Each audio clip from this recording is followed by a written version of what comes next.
So this is going to be like a follow-up on my Wilwood big brake kit, and there's a couple things that I noticed with my big brake kit already. One thing that I did notice from the wheel in between the wheel,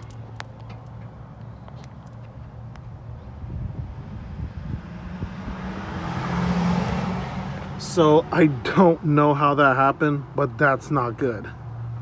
Like, that's not good at all. And then another thing, so you can see the brake pad is going over the rotor itself, and it's creating like a lip.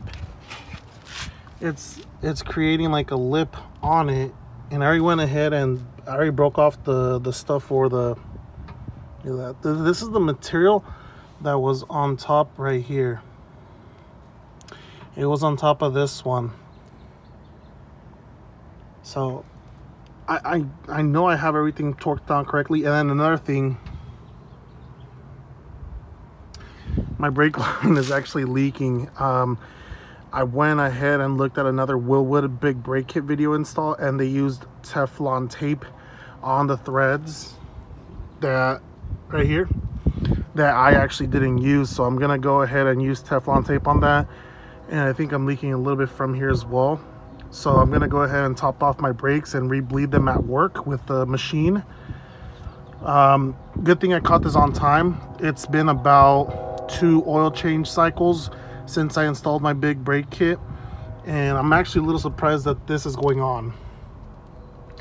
Not 100% sure as to what is causing this. Maybe the pads aren't sitting all the way down, but I mean, they're sitting pretty flush over here.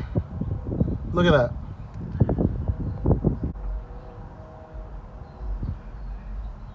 You can see it meets the bottom of the disc. Hold on, guys, there's someone passing by with music. So I'm pretty sure this is meeting at the bottom of the rotor, but I guess the pad is big and it's causing this to happen, making a lip. I don't know, guys. I need some feedback. Need some help here. This I'm gonna have to replace. Luckily, these are still sold on their website or on Amazon. Anywhere else you could buy these.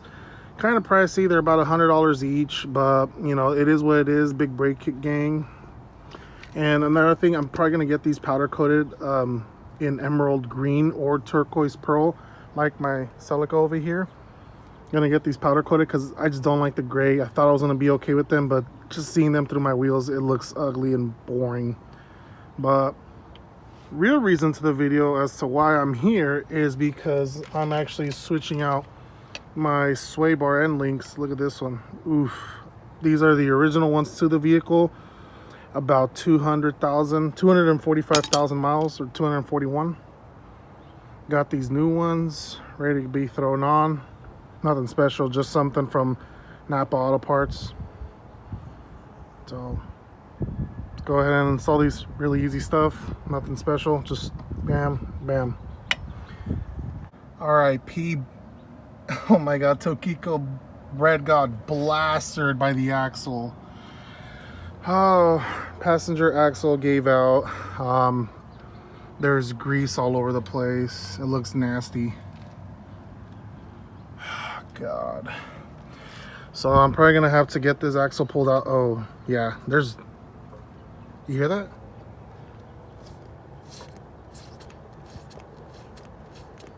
Oh my God, there's no more grease in there. But check it out, guys. This is what's happening on the other side.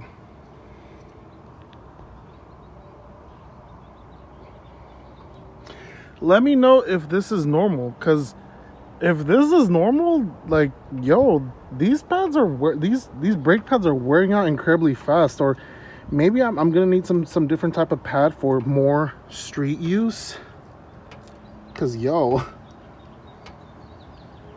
like, this is a lot.